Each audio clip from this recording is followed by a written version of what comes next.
All right, welcome everyone. It's another wonderful session together. We're right on the heels of the solstice, and we're going to spend tonight with garden sage. There are a lot of different types of sage, but we're really just going to focus on that one tonight. Though Megan is camping in lava beds right now, and she's surrounded by desert sage. So we'll have desert sage in the wings kind of supporting us as we hang out with garden sage. And I will go ahead and share my screen.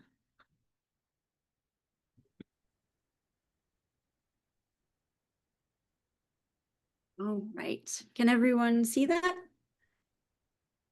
Yeah.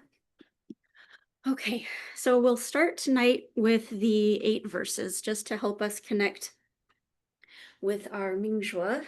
So I invite you to find your comfortable Qigong posture and just let yourself root into the earth.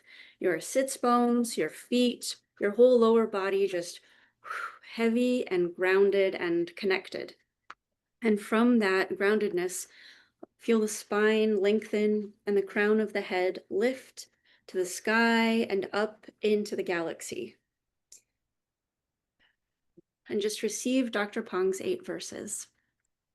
Head touches sky, feet stand on earth, body relaxes, and the mind expands. Be respectful and quiet. Mind is clear and appearance is humble. No distracting thoughts. Mind expands into infinite space. Feel the mind shining into the body deeply and inwardly.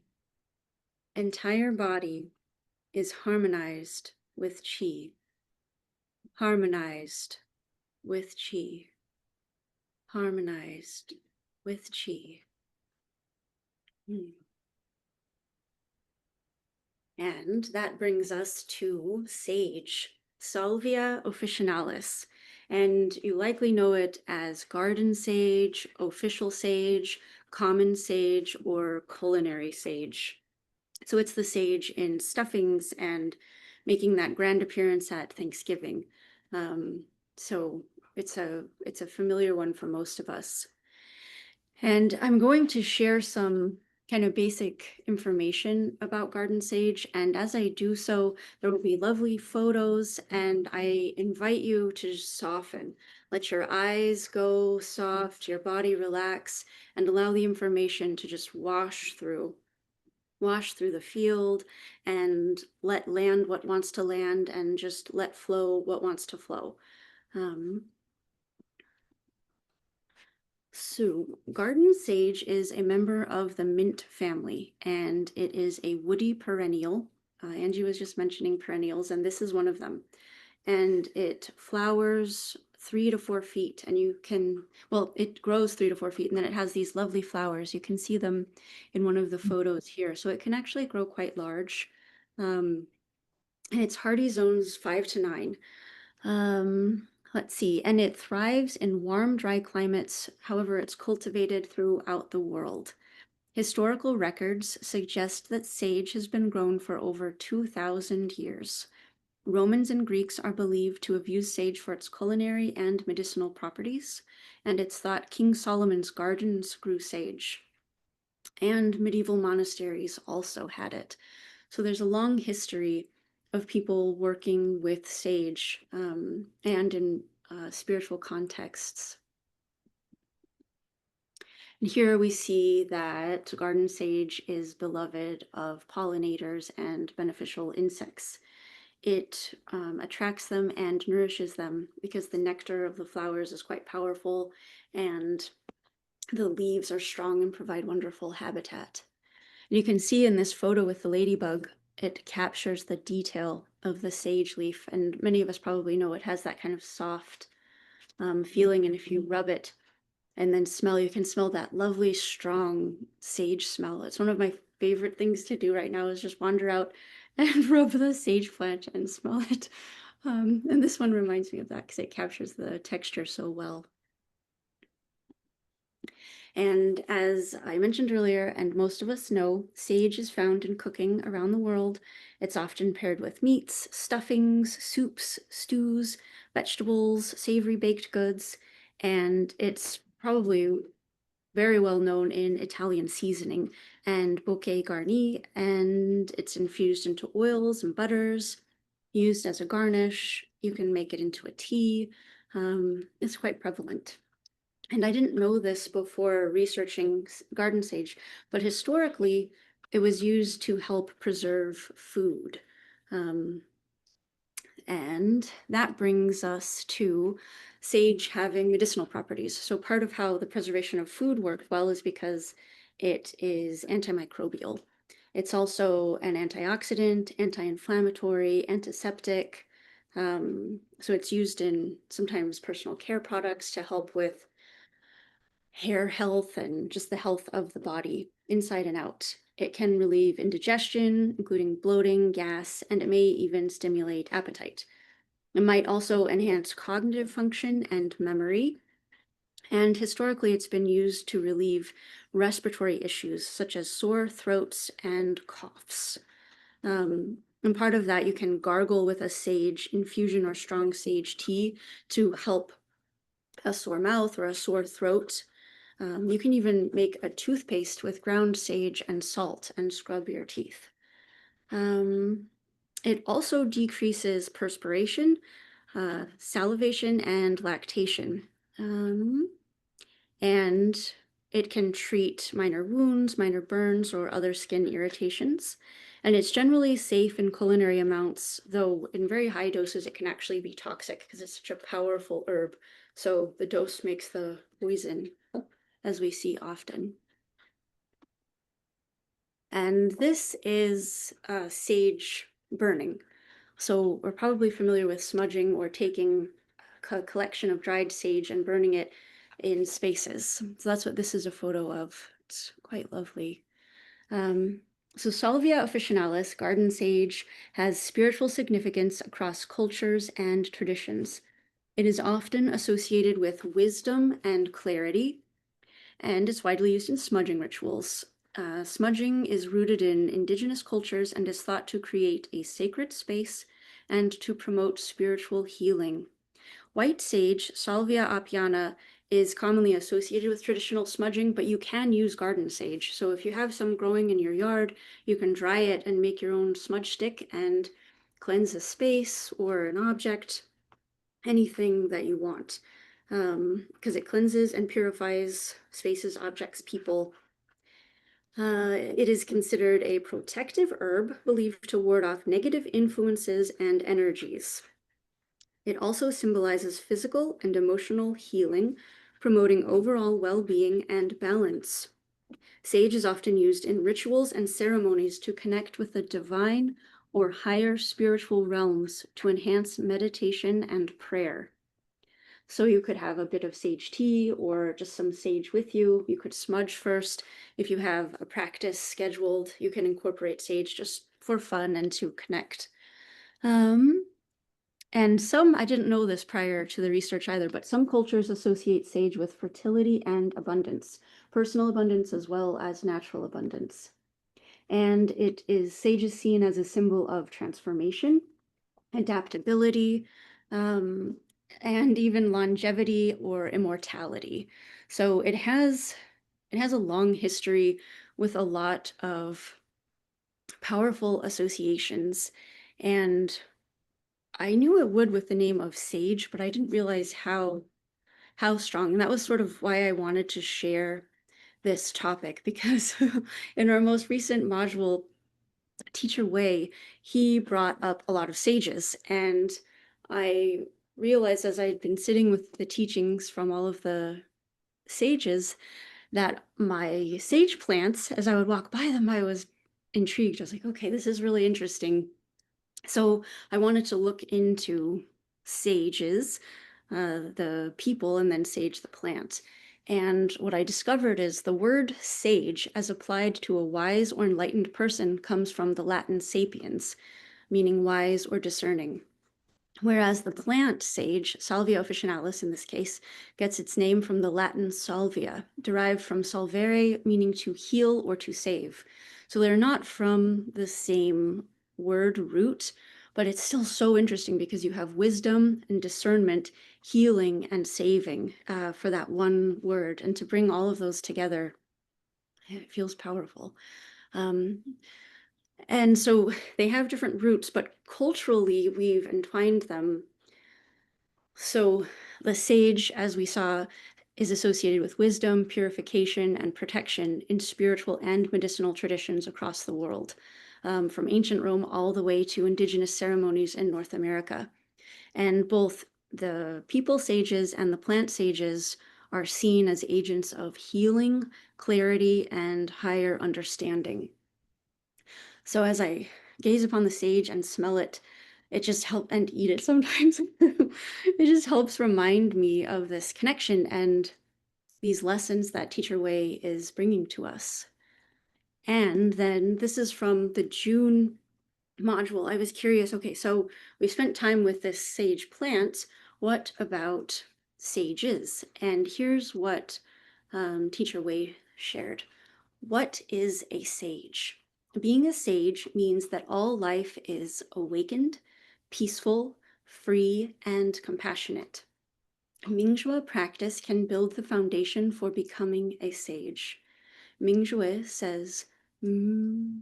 Mingjue is very clear. Mm, mm, mm. Pure Mingjue merges with the whole Qi body, and the whole Qi body becomes a pure Mingjue sage. Once you have this state, you need to maintain it. If you can maintain it for an hour, during this hour, you are a sage. If you can maintain this for one day, during this one day, you are a sage. If you can maintain it for a month in this state, during this 1 month, you are a sage. From now on, if you can maintain this state in this life, you are a sage. You are one with the universe.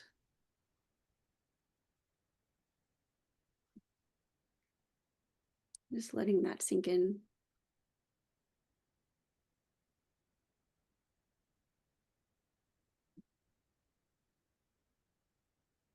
And then there's one more quote from the June module that resonates right now. This is from Taoist Master Zhuangzi, and it's his description of the sage. The sage's heart is very peaceful and like a big mirror for heaven and earth. It can reflect everything.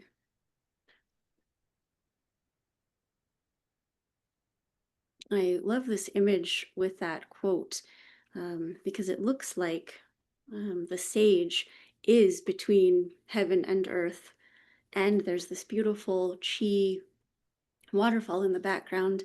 And if any of us attended Bernard Krash's recent presentation, he talked again about the Qi stream or the Qi waterfall. And seeing this has been reminding me of our recent teachings from the June module as well as that.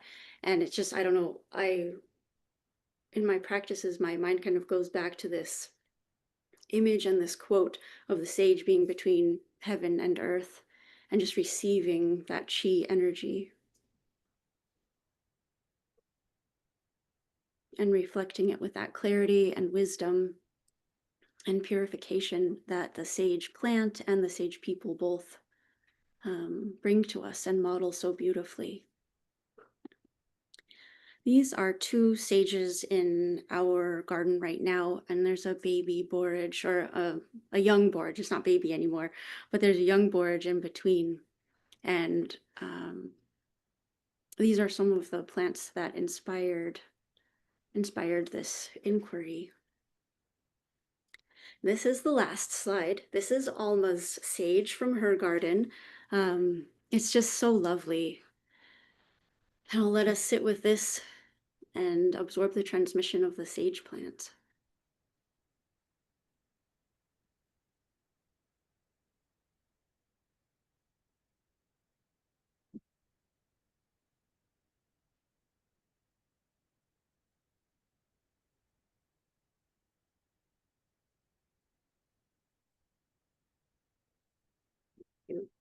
That's garden sage in a nutshell. Mhm. And if anyone has anything that wants to be brought into the field, feel free. Angie.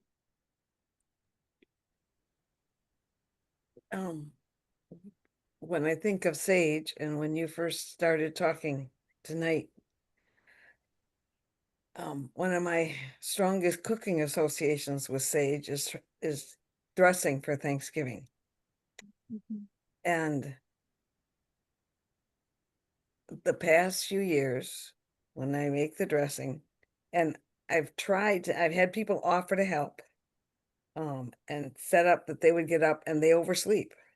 So I'm making the dressing by myself, which has been rather interesting, because when I am making the dressing, when I'm getting the sage, when I'm cutting up the celery um, and the onion and taking that dried bread and mixing it together, my mother, who died in 2007 and whose dressing this is, always comes to me.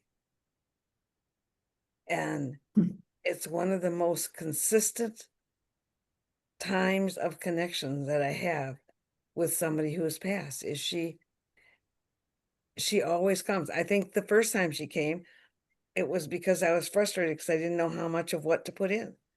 And there she was saying, it doesn't really matter. Make sure you put in enough sage and the other things will be what they are. But she comes and her whole presence is there. And it reminds me of when I was in my early 20s and I was a vegetarian for quite a while. And so I didn't eat the dressing that was cooked in the turkey. And one Thanksgiving I got over there and she had made a different dressing than any of us had ever seen and cooked it separately in a dish so that I could have dressing. And where that's amazing is I'm one of 13 kids and there were probably 70 people there for dinner.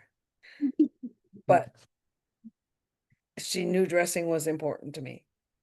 So the sage is my connection to my mom, or else her connection to me, one or the other. Thank you, Angie. Oh, I love that.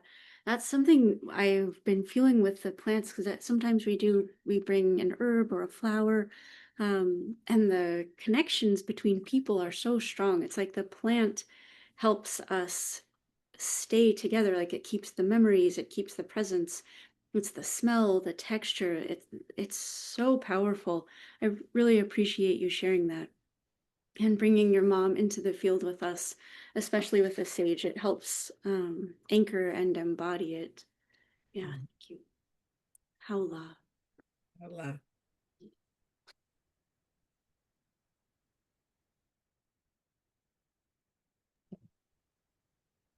This wasn't not necessarily about sage, but I'm sitting out in the garden, and our neighbor has a cherry tree, and every year crows nest in so the cherry tree is that way. The crows have a nest that way, and I've been sitting here watching them flying with cherries. It's just so funny.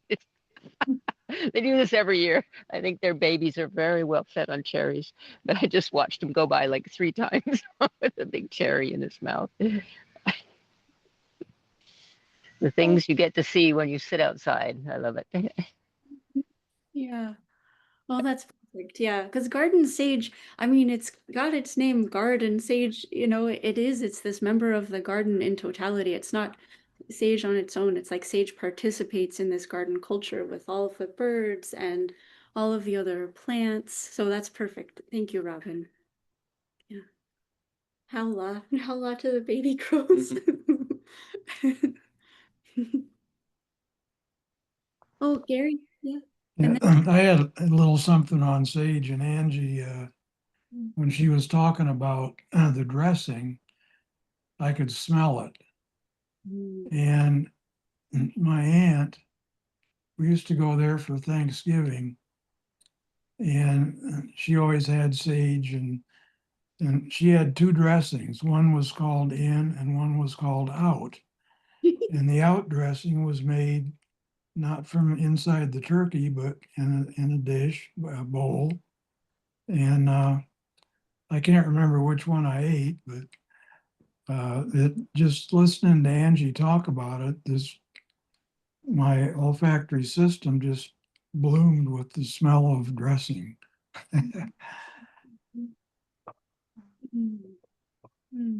That's awesome. And it brings your aunt in as well, brings more family and that kitchen time. Like, yeah, it's that visceral connection. That's what I love about it too. It helps bring these big ideas or these big experiences, and it really brings it into this moment, and our senses connect. And yeah, thank you, Carrie. Hola. Hola. Sheena? Yeah, I actually, I love sage as a smoke offering, and I use it every day instead of incense. Like when I light candles, have different altars, and I'm allergic to a lot of incense. So I dry my own sage. I'm lucky to have some plants here that are pretty large that I didn't originally plant them, and so I can dry enough for all winter, and I dry it up on, and I still have some left from last year, and then I each leaf it'd be like doing the incense, and then on the new moon and the full moon, I burn sage at the river as a smoke offering, and I guess I also want to say that word smoke offering comes from my Tibetan Buddhist training, because they actually have practices of smoke offering, and the smoke is offered to multiple realms.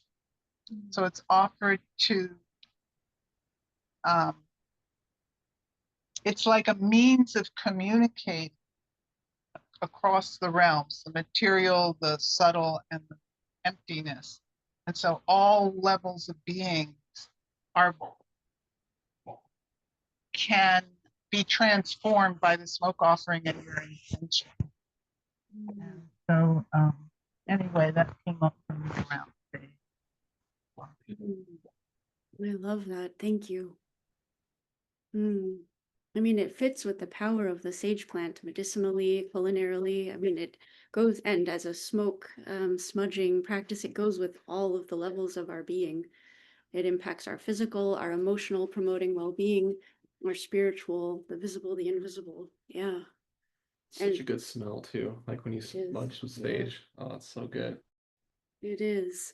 And people mentioning the olfactory associations, I mean, even outside of smudging, just its presence in the food is so strong that it brings back those memories and the experience. Yeah. And it clears negative energies and makes space for, like you mentioned, connecting with higher spiritual realms also. So it feels really fitting with the Mingjue practice to help bring, our Mingjue peace, Mingjue acceptance, and connecting to the collective field. It's just amazing. Yeah, thank you, Sheena. And tomorrow is the new moon, so it's perfect timing to bring the sage energy into our practice. Yeah. So yeah. We have a lot of it in our garden this year, and the only thing I really know how to make with sage is Thanksgiving stuffing, which is a recipe that I got from my mom as well. But if anyone in the group has other recipes they know of that we can use sage in, do let me know, because I'm going to be doing a lot of cooking and I need some ideas. Yeah, so on. Now I'm inspired by both of you. First, when you were talking, Elizabeth, about going to the garden and, rubbing the sage. When I was a little girl, I just loved the smell of Bell seasoning. Of course, at that age, at a young age, I didn't know what it was that I loved, but it was the sage. And I never understood as a kid why it was called rubbed sage. It just sounded kind of strange to me. But now I grow it and I dry it, and I love the feeling of rubbing it and the smell in my hands. And I have doctored up. It's an almond loaf bread that is Simple Mills makes the mix, and it's really bland and lifeless and tasteless. And so I started putting rosemary in, and then I discovered that you could put rosemary and sage in it, and olives. And then on top, I make a mixture of seeds, and it makes kind of a crusty top. So I will send you all the information on that bread, because I've shared it all times of the year, not just Thanksgiving, and people seem to like it. So, and it's a fun, different way of using the sage, but it related to your stuffing still, because it's bread. Awesome. Yeah, if you could send that recipe, that would be lovely. So cool. Yeah, it sounds delicious. And sage is used in savory baked goods. That's a common, yeah, because I mean, it's delicious. Yeah, yeah, so that sounds wonderful. We actually have a little rosemary trying to grow up right now next to one of the sages. So I'll go by and I'll rub the sage with one hand and then I'll rub the rosemary with the other hand, and they're both just, oh, it's such a rich experience. Yeah, especially to get to see them, grow up, because ours are still pretty young right now, but yeah. So herb gardens, herbs in general are just, I don't know, they're so powerful. Yeah. Yeah. But I've been loving connecting with sage, and I love hearing everyone's stories and associations. Yeah. Anything else that wants to be shared about sage?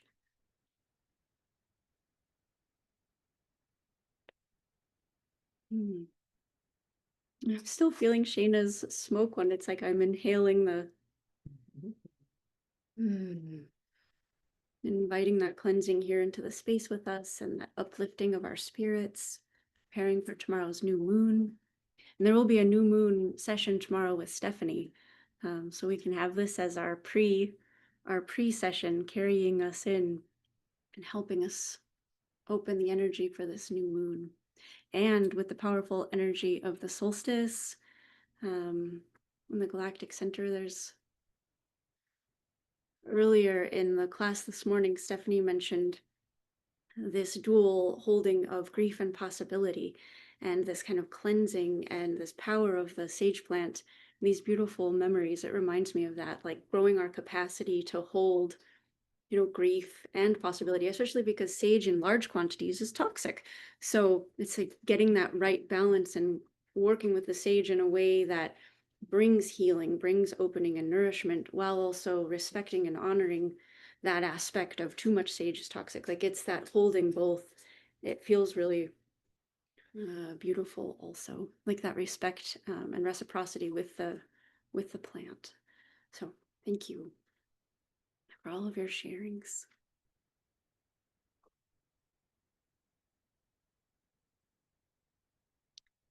Now we can go ahead and bring people into our healing field. If anyone wants to be either vocalized or put in the chat or just held in the heart.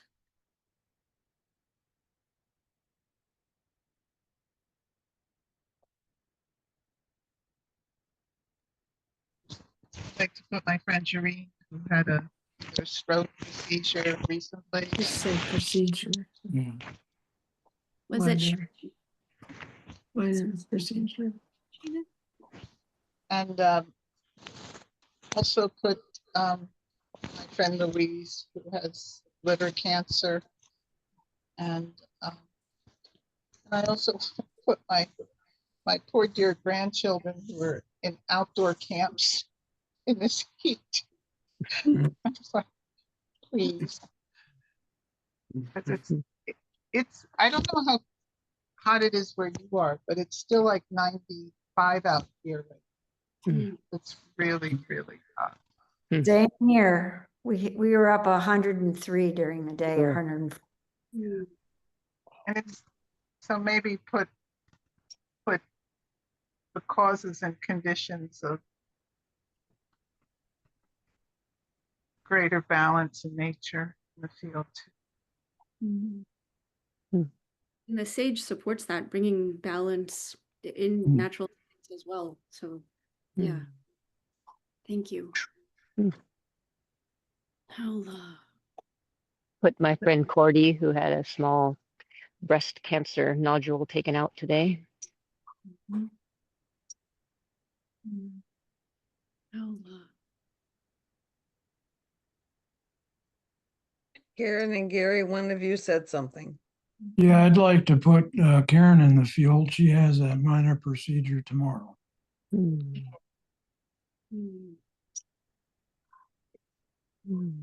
I want to put my friend Anita, as well as all of the young people who are struggling to find their place in this craziness that we have going on now.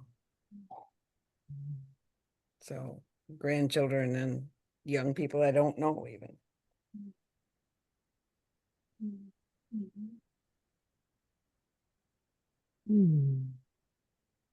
I'm going to bring Steph into the field. She's not joining us tonight because of a headache, a bad headache. So we'll bring her into the field.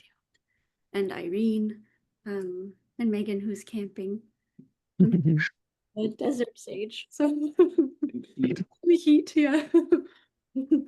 Yeah, so we'll bring all of them. And we actually have our nephew with us. He's a young person, 16, so we'll bring him into the field. He's been helping us with a lot of garden stuff. So It's my child labor that I'm exploiting. he's getting paid. He's keeping a timesheet. He's getting paid. So we have young person energy in the house right now too. So yeah.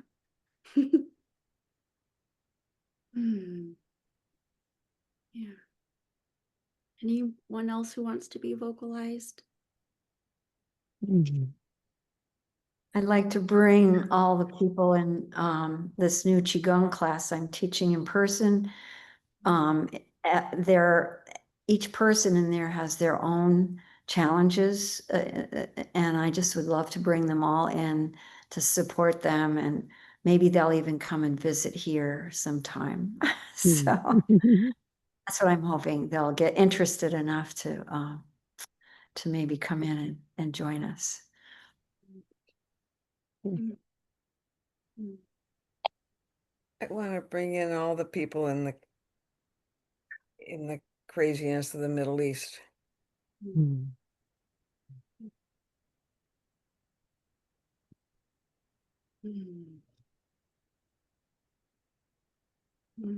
Sage is also known for bringing peace. I think it's peace in the garden, peace in the heart.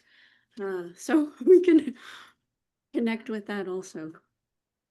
And peace, the field over, the world field over. Any places with turmoil. Yeah. May the ceasefires hold. Yeah, may the ceasefires hold. Yeah.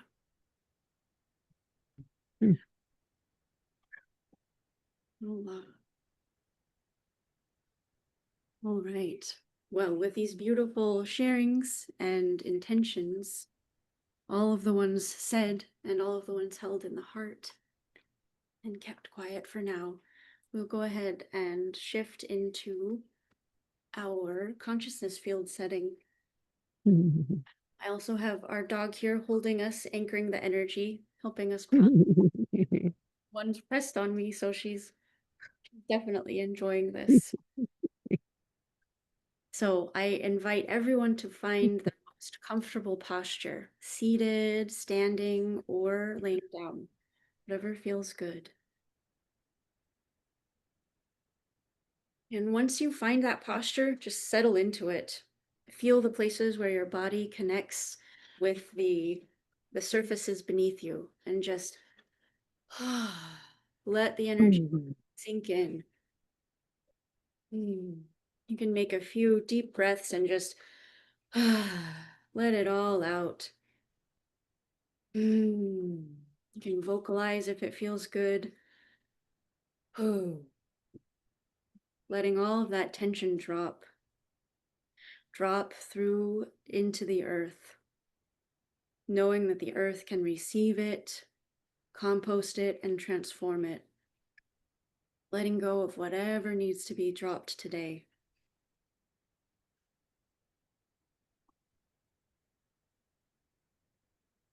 And feel the posture lengthen. The spine grows long and strong. The chin gently tucks, and the crown of the head lifts up toward that powerful center of the galaxy energy right now. Connecting and relaxing.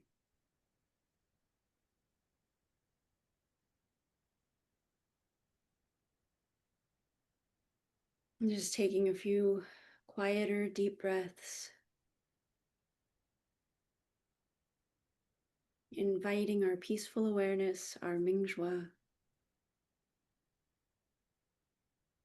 and allowing that peaceful awareness to flow into the center of the head, gathering our consciousness into the Shenji Palace.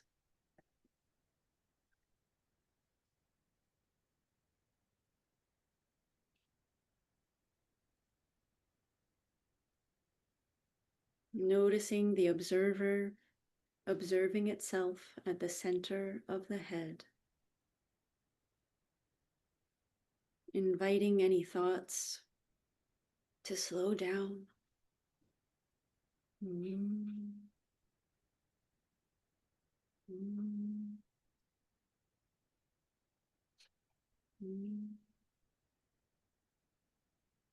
Allowing our Mingjue wisdom and clarity to bring a soft confidence into the center of the head. It's peaceful and easy. And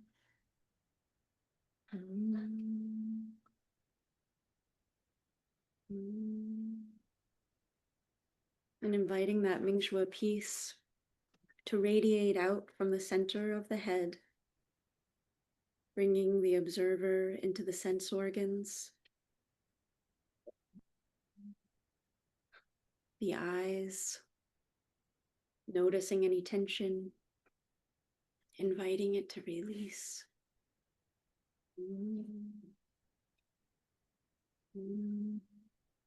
The nose, bringing our Mingjue observer into the nose, smiling at our memories, all of our olfactory experiences related to sage, Thanksgiving stuffing, smudging,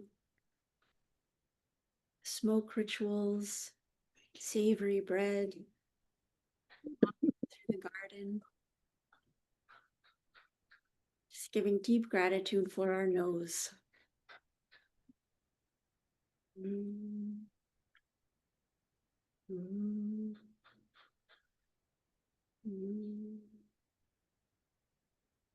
we can invite this Mingjue observer to flow into the mouth.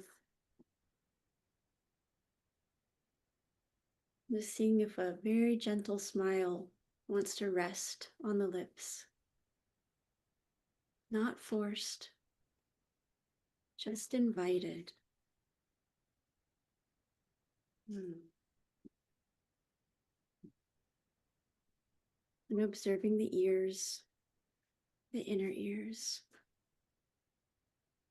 Allowing that Mingjue peace to fill the ears.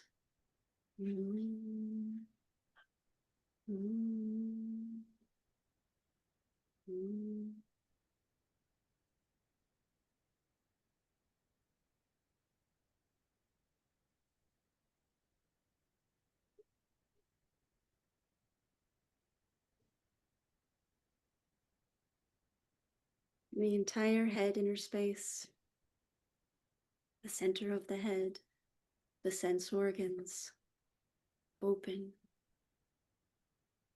and empty.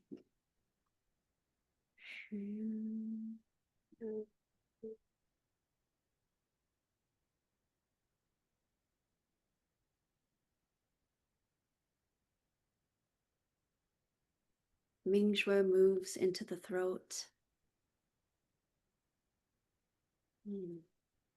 Allowing that Mingjue peace to radiate through all the cells of the throat, all the glands, all the tissues. And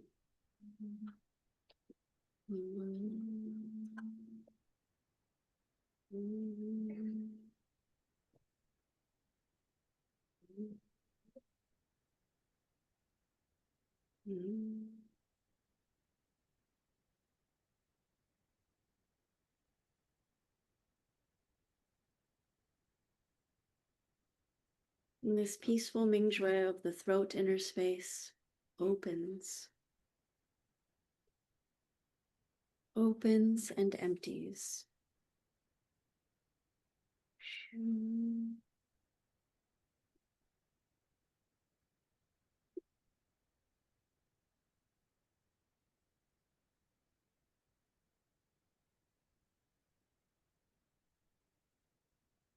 Mingjue observes the shoulders, the arms,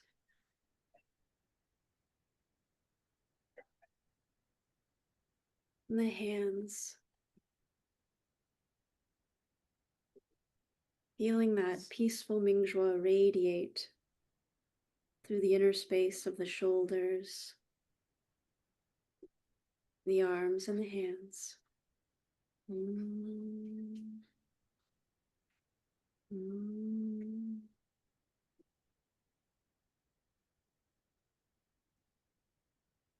And that peaceful inner space opens and empties.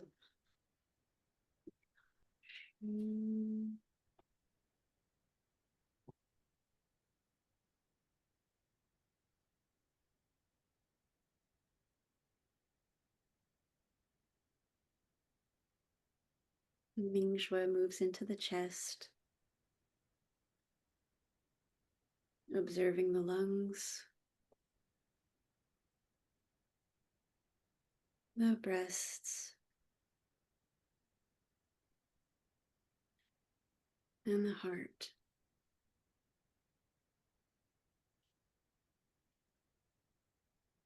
Feeling Mingjue peace flowing through the inner space of the chest.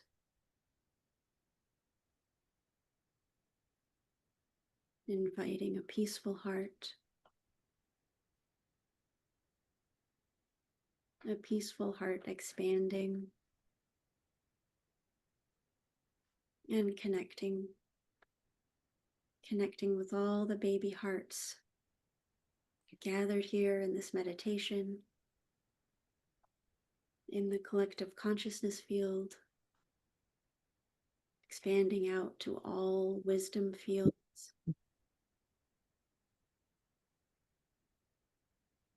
And feeling the peaceful baby hearts rippling, merging and connecting.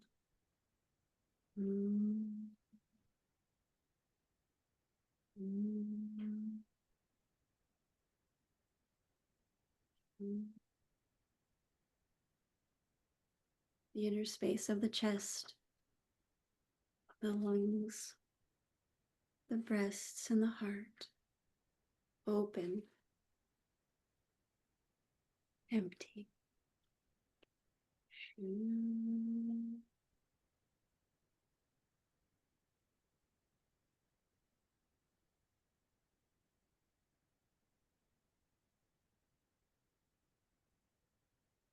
Mingjue moves into the abdomen, observing the family of organs, harmonizing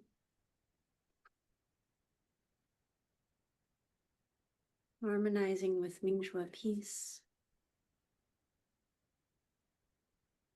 All of the organs in balance.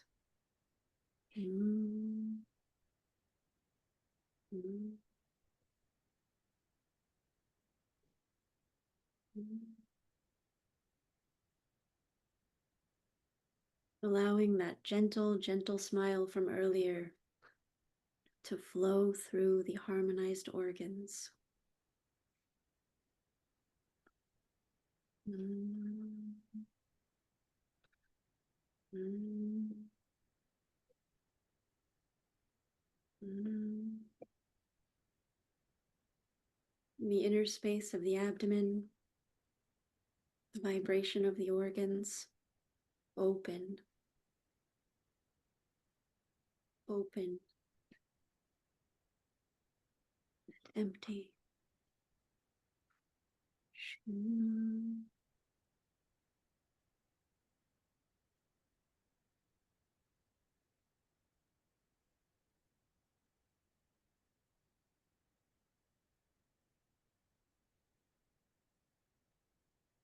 Mingjue observes the spine,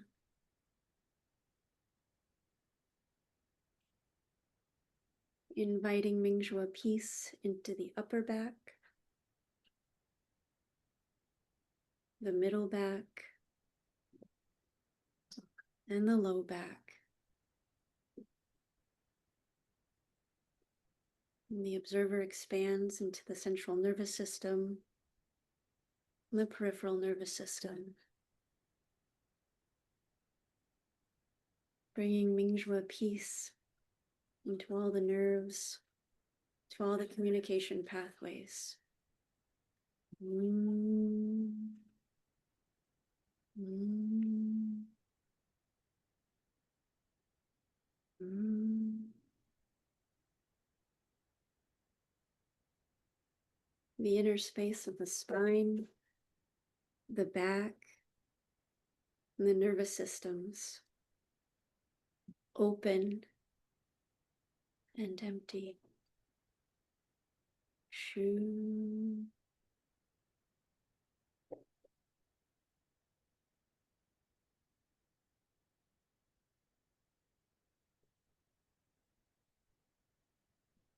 And Mingjue observes the lower body, the hips, the thighs, the knees,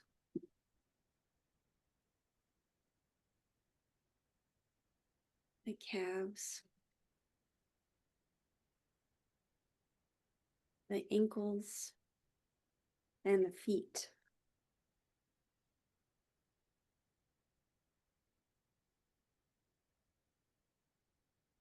Feeling Mingjue peace radiating through the lower body into the earth. Mm. Mm. Mm.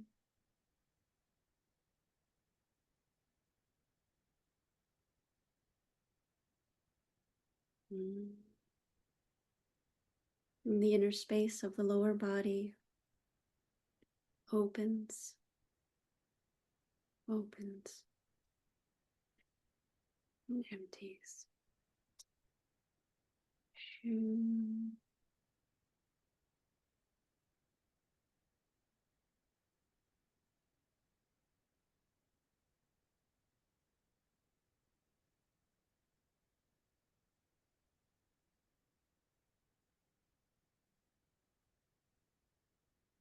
Mingjue observes the entire chi body,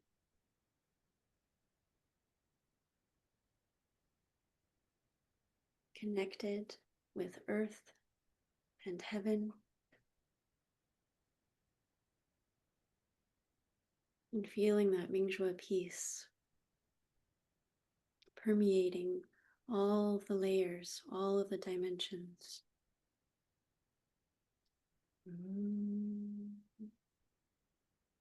Mm. Mm.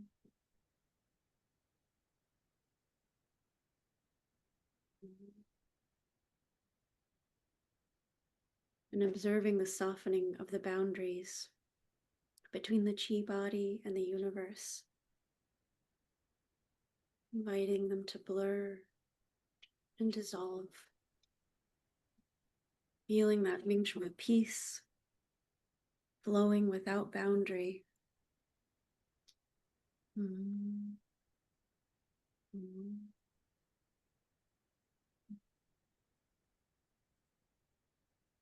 Mingjue entirety, the Qi entirety, open and empty. Shu.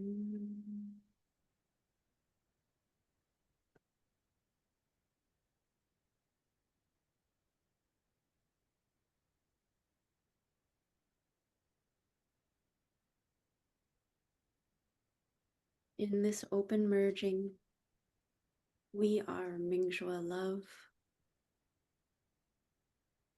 We are Mingjue joy, allowing that little smile to flow, to ripple.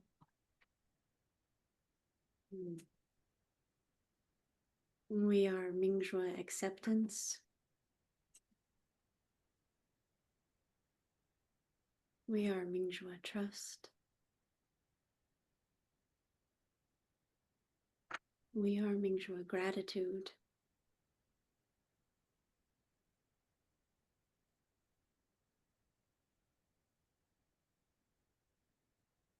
And we are Mingjue peace.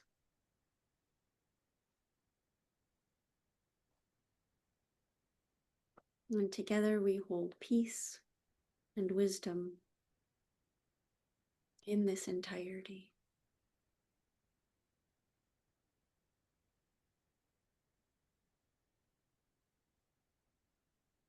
And we give our deep gratitude for all of our teachers, Teacher Wei, Dr. Peng, all wisdom teachers. And of course, we send our appreciation to all of the sages, the plant sages, the human sages, all the sages through all time and space, all lineages. We hold this beautiful field together.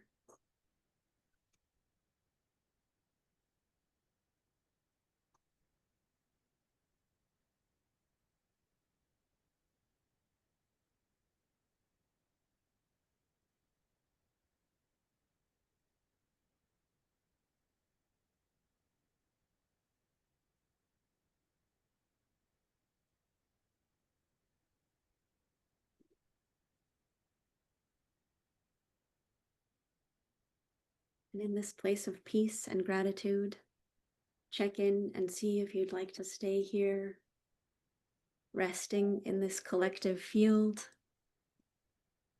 And if so, end the formal meditation whenever you're ready.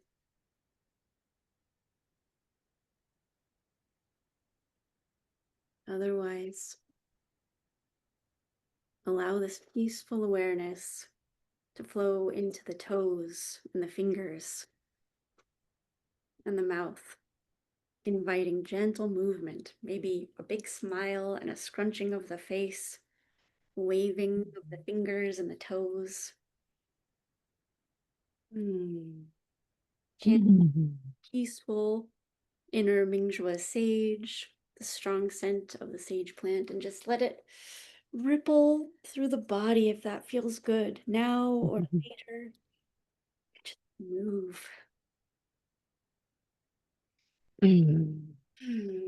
Inviting all of this time to seep into the cells, become body, to carry us with the new moon, the week ahead, the months ahead, through all of the transformations we see in the world.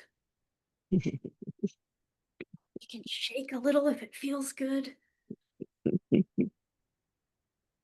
I'm a sage. Yes, Mingjue sages. For a minute, for a day, a week, a month. And when it flows away, that's cool too. It'll come back, just remember it. Invite it in, invite it into the body, into the day, the night. And then slow the movement. Take a few deep breaths. You can let them out with a sound. Oh.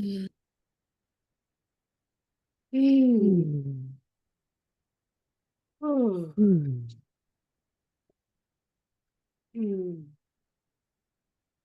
And bringing the hands palm over the navel,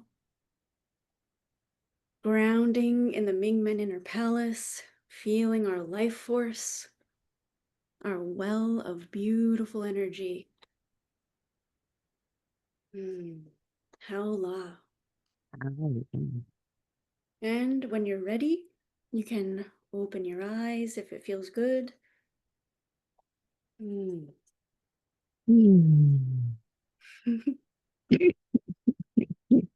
you guys. Oh.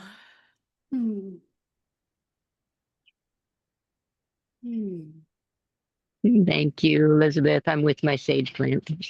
Oh. Oh,